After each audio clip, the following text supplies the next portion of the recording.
Hello, in this video I'm going to show you how to use the Laravel Toolkit in Plesk. If you are not familiar with Laravel, Laravel is a popular PHP framework that can be used to build complex web applications. The Laravel Toolkit provides essential tools to work with the Laravel framework, and it can help you expedite your work and make your life easier working with Laravel. If you go to Websites and Domains, here on the right side you can see some icons. And here you can see the Laravel logo. It means that the websites are connected to and can be managed through the Laravel Toolkit. The Laravel logo will only appear if that website or web space has a Laravel installation. Plesk will automatically detect these installations. I've created a brand new subdomain here, and I'm going to use Plesk to install Laravel here. Then we will be able to access the Laravel Toolkit. So right now I only have this Plesk default welcome page. Let's go here. Let's select the Get Started tab. And here click on the Laravel option. We don't have any Laravel installation yet. In some rare occasions, if Plesk cannot detect a Laravel installation, you can click on the Scan button to rescan the file system. And if you have any Laravel installation, it will show up, but right now I don't have any. Let's click Install Application. Here we can choose where we want to install Laravel. You can install it from a Git repository, or you can create a brand new installation. I'm going to select the first option and click Install Application. Plesk is going through the necessary steps.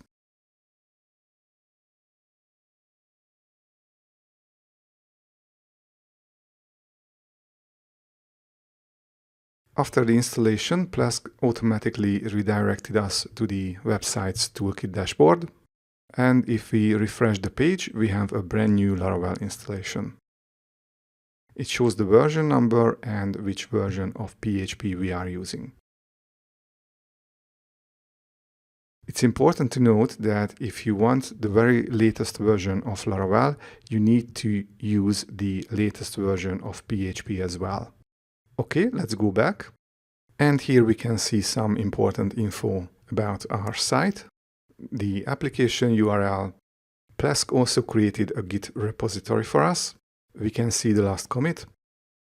Here we can edit the Laravel environment file. If we click here, we can see the env file and its content. Let's change the app URL for now.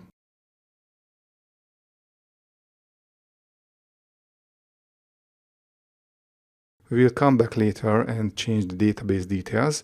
It uses SQLite right now, but I want to change that for MySQL. For now, click Update. Here we can enable or disable Laravel's scheduled tasks and queues, but right now it's not active for me on my server, so I can't turn this on or off. To do this, we would need to enable Plesk's scheduler option. On this Plesk documentation page, you can find out how to do this if you want. It's the same with queues. However, we can enable or disable maintenance mode.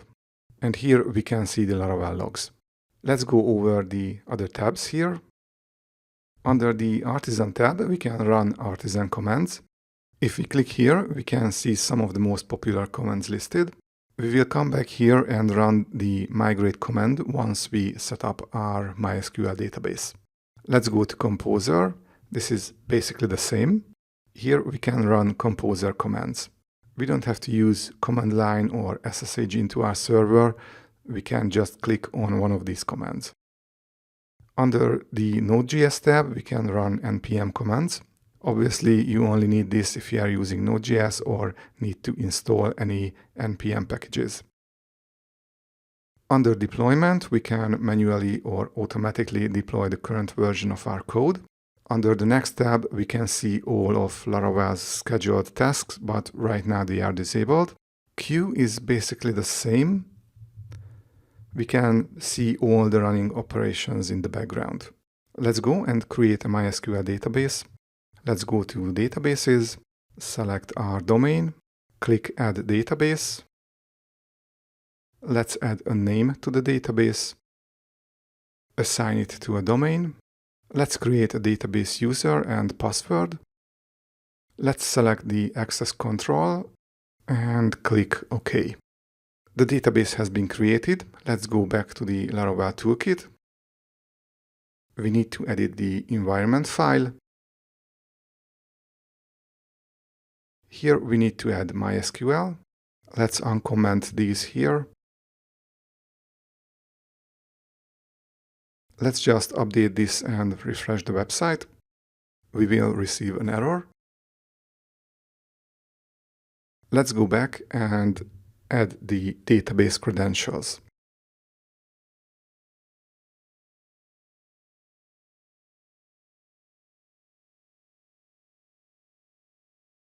Let's refresh.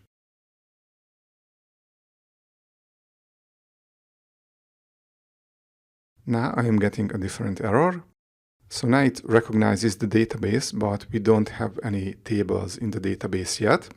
We need to migrate the basic Laravel migration files. Let's go back to the Laravel Toolkit and select Artisan and run the migrate command.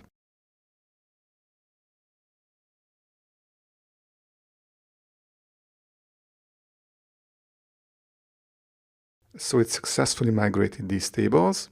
And if I go back here and refresh the browser, now my website is working. Also, if we go back to websites and domains,